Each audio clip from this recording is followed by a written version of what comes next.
He was the one who mentioned to me about the first cases of the unusual infection that people are starting to worry about. One of his chambermaids has it, but surely it can't be catching, he insisted. I told him that it was all the same to me. Ah, I see. Monsieur is like me, a fatalist. I said nothing of the sort, and in any case, I'm not a fatalist. I told him that much. From here on, Theroux's notebook started to give rather more details about the unknown illness, which was already causing concern among the public. Noting that the little old man had finally gotten his cats back after the disappearance of the rats, and was patiently adjusting his aim, Theroux added that one could already mention a dozen cases of the infection, and most of which had been proven fatal. Finally, for the record, one may copy Theroux's portrait of Dr. Rieu. As far as the narrator can judge, it is quite accurate. It appears 35-year-old, medium height, broad shoulders, almost rectangular face, dark straight eyes, and a protruding jaw. Just strong nose is regular. Black hair cut very short, and the mouth is a bow with a full lips, almost always tightly shut. He looks rather like a Silicon peasant with the bronze skin, his black body hair, and his clothes, which suit him, but are always in dark colors. He walks fast. He steps off the pavement without altering his pace, but 2 times out of 3 he goes up into the opposite pavement with a little jump and is absent-minded while he's driving, and often leaves his car indicators up even though he already has taken a bend. Never wears a hat. Looks as if he knows what's going on. Theroux figures he were correct. Dr. Rieu knew what was up. Once the concierge body had been put in isolation, he telephoned Richard to ask him about the integral infection. I don't understand it, Richard replied. 2 deaths, one in 48 hours, the other in 3 days. I left the second of those ones this morning, giving every appearance of being on the mend. Let me know if you have any other cases, Rieu said. He called a few other doctors, and inquiring in this way, he uncovered about 20 similar cases in a few days. Almost all had been fatal. So he asked Richard, the president of the Association of Doctors in Iran, if new patients could be isolated. There's nothing I can do, Richard said. The measures would have to be taken by a perfect in this case. Who told you that there were any risk of infection? Nothing tells me there is, but the symptoms are disturbing. However, Richard felt he was not quite qualified. All he could do was to mention it to the authorities. But even as they spoke, the weather was deteriorating. Great mist covered the sky the day after the death of the concierge. Brief but torrential rainstorms swept across the town, and these sudden showers were followed by a thundery heat. Even the sea had lost its deep blue color, and beneath the misty sky took a sheen of silver or iron, making it painful look at. The humid heat of the spring made you long for the blazing sunshine of the summer. A dull torpor laid over the town, and crouching like a snail on the plateau, with only a small area fronting the sea, amidst its long, rough-cast walls, the streets with their dusty windows and the dirty yellow tram. One felt something like a prisoner of the sky. Only Rieu, old patient, came over his asthma to enjoy the weather. It breaks you, he said. That's good for the tubes. It was indeed breaking, but neither more nor less than a fever, and the whole town had a high temperature. That at least was the feeling that haunted Rieu On the morning when he went to the Rue Fabre to take part in the inquiry of Cottard's attempted suicide. But he thought the feeling was unreasonable. His attitude was to the irrational in all things he had on his mind, deciding he must quickly try to sort it all out in his head. When he arrived, the commissioner was not yet there. Grand was waiting for him at the landing and decided first of all to go into his place and leave the door open. The town official lived in the 2-room flat, very sparsely furnished. All one could see was a white wooden shelf with 2 or 3 dictionaries on it, and a blackboard with which one could still read a half-effed inscription, "Paths of Flowers." According to Grand, Cottard had a good night, but in the morning he had woken up with a headache, unable to do anything. Grand himself seemed tired and nervous, pacing up and down, opening and closing large florid on the tables full of half-written pages. Meanwhile, he was telling the doctor that he knew Cottard very little, but that he imagined he must have some personal income. Cottard was a very odd person. For a long time, they had said nothing to one another apart from greetings on the stairs. I've only had 2 conversations with him. A few days ago, I dropped a box of chalk on the stairs and was bringing it home. There were red chalk and blue ones, and the moment Cottard came out of his landing, he helped me pick them up. He asked what I used the different colors chalked for. So Grand explained that he was trying to revisit a bit in Latin since he left school and had forgotten much of it. Yes, he told the doctor, people have assured me that it is useful for understanding French words. He would write Latin words on the blackboard, copied it out on blue chalk parts of the words, and changed according to the dissolution or conjugation, and the red chalk was the part that never changed. I don't know if Cottard really understood, but he seemed interested, and I asked if he could have the red chalk. I was a little surprised, but then, of course, I couldn't guess that he would use it this way.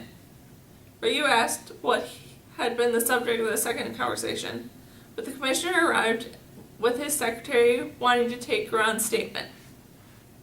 The doctor noticed that Grand was speaking of Cottard, always referring to him as the desperate man. At one point, he even used the expression fatal resolve, and then discussed the motives for wanting to commit suicide, and Grand was fussy about the forms of words. Then finally agreed that on personal sorrow, and the commissioner asked if they had anything in Cottard's attitude that would have indicated that he was on his fixed intent. He knocked on the door yesterday, Grand said, to ask me for matches, and I gave him my box. He apologized, saying that we were neighbors, and then he promised to give the box back. I told him to keep it. The commissioner asked the civil servant if Cottard had not seemed odd, and what seemed odd to me was that he appeared to want to start a conversation, but I was working. Grand turned towards Rayu and added self-consciously, personal working. Meanwhile, the commissioner wanted to see the patient, but Rayu thought it was best to prepare Cottard for the visit. When he went into the room, the man was sitting on the bed, wearing only a grayish vest. He turned towards the door with an anxious look on his face. It's the police, isn't it? Yes, Rayu said. But don't get upset. Just 2 or 3 questions as formality, and they'll leave you in peace.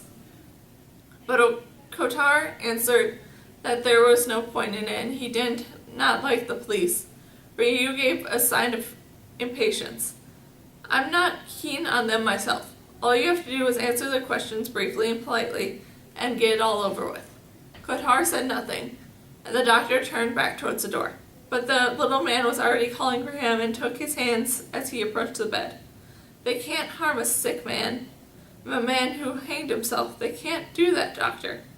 Rayu looked at him for a moment, finally assuring him that there would be never been a question of anything like that, apart from which he would have to look at the patient. The man seemed to relax, and Rayu went to fetch the commissioner. Grant's testimony was read in Cotard, and they asked if he could tell precisely what he had done and what he did, and simply replied without looking at the commissioner that personal sorrow was quite right. The commissioner urged him to say what he intended to try it again, and Cotard empathetically that he did not, and that all he wanted was to be left in peace. I must point out, the commissioner said, that the irritation in his voice, that just now it is you who is disturbing the peace of others. He asked the doctor if the matter was serious, and Rayu said that he had no idea. It was weather, that's all, the commissioner concluded. And no doubt it was the weather. Everything stuck into one's hand. The day went to Rayu felt like growing sense of foreboding with every visit he made. The same day, on the outskirts of town, the old man's neighbor, delirious, pressed his groin and started to vomit. The lymph nodes were large as the concierge is. One of them had already begun to spread and soon burst open and like rotten fruit.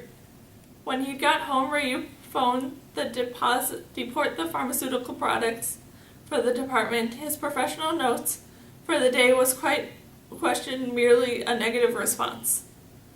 And already he was being called out elsewhere on similar cases.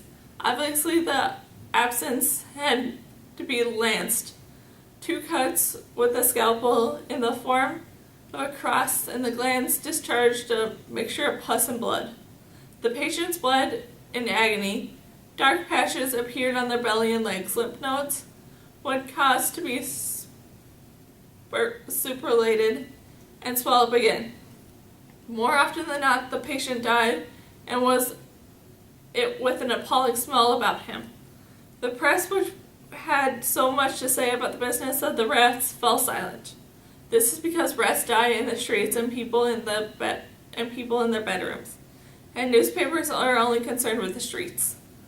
But the prefecture of the Hotel de Ville was starting to wonder. As long as each doctor was not aware of more than 2 or 3 cases, no one thought anything of it. But after all, someone only had to decide to do an addition, and tally was disturbing. In barely a few days, the number of fatal cases multiplied, and it was clear that those who were concerned with the curious illness, that they were dealing with an epidemic. And was when Castel, one of Rayu's colleagues, though much older, came to see him. Of course, he said, "You know what this is, Rayu, don't you? I'm waiting for the results of the test." "Well, I know, and I don't need no tests. I spent part of my life working on China, and I felt a few cases in Paris 20 years ago, though no one dared to name it in public. At that time, public opinion is scared. No panic, above all, no panic. Then the colleagues told me, it's impossible, everyone knows it had vanished from the West." Yes, everyone knew that, except the dead. Come on, Rayu. You know as well as I do what it is. Rayu thought out of his study's window, and he looked at the shoulder of the stony cliff enclosed around the bay in distance. Though the sky was blue and it was dull sheen, it was softened, and the afternoon went on. "Yes, Castel," he said. It is almost impossible to believe, but it appears that it must be the plague." Castel got up and went towards the door. "You know what they'll tell us," the old doctor said. "It disappeared from the temperate lands years ago." "What does it mean, disappeared?" Rayu replied, shrugging his shoulders. "Yes, I don't forget it. In Paris, almost 20 years ago. Fine, let's hope that it won't be more serious now than it was then. But it's quite incredible." The word plague had just been spoken for the first time. At this point in the story, leaving Bernard Rayu at his window, the narrator must allow to justify the doctor's uncertainty and surprise, since, with a few slight differences, his reaction was the same as that of most of our townsfolk. Pestilence was in fact very common, but when we find it hard to believe that pestilence, when it descends upon us, There have been as many plagues in the world as there has been wars. Yes, plagues and wars always find people equally unprepared. Dr. Ryu was unprepared as the rest of the townspeople, and this is how one should understand his reluctance to believe. One should understand that he was divided between anxiety and confidence. When war breaks out, people say, it won't last, it's too stupid. And war is certainly too stupid. It doesn't prevent it from lasting. Stupidity always carries doggedly on, and people would notice if it were not always thinking about themselves. In this respect, the citizens of Orion were like the rest of the world. They thought to themselves, as the words, they were humanists. They did not believe in pestilence. And pestilence does not have human dimensions. So people tell themselves that it's unreal, that it is a bad dream which will end. But it does not always end. And from one bad dream to the next, it is people who end humanist first and all because they have not prepared themselves. People of our town were no more guilty than anyone else. They merely forgot to be modest and thought that everything was still possible for them, which implied that pestilence was impossible. They continued with their business, with making arrangements for travel and holding opinions. Why should they have thought about the plague when negative of the future negates journey and debate? He considered themselves free, and no one will ever be free as long as there's a plague, pestilence, and famine. Even after Ryu had acknowledged to his friend that the handful of sick people in the different places had unexpectedly died of plague, the danger seemed unreal to him. It is just that when one is a doctor, one has acquired some idea and plan and gained little more information. As he looked through the window of his town, which was unchanged, the doctor could barely feel his feet stirring at the slight nausea in regard to the future that he knows as anxiety. He tried to put together his mind what he knew about the disease. Figures drafted through his head. He thought that the 30 or so great plague records in the history had caused nearly 100 million deaths. But there was 100 million deaths. One had fought in wars, one had known anybody more than a dead person is. And if a dead man has no significance unless one has seen him dead, hundreds of millions of bodies spread through the history are just a mist drifting through his imagination.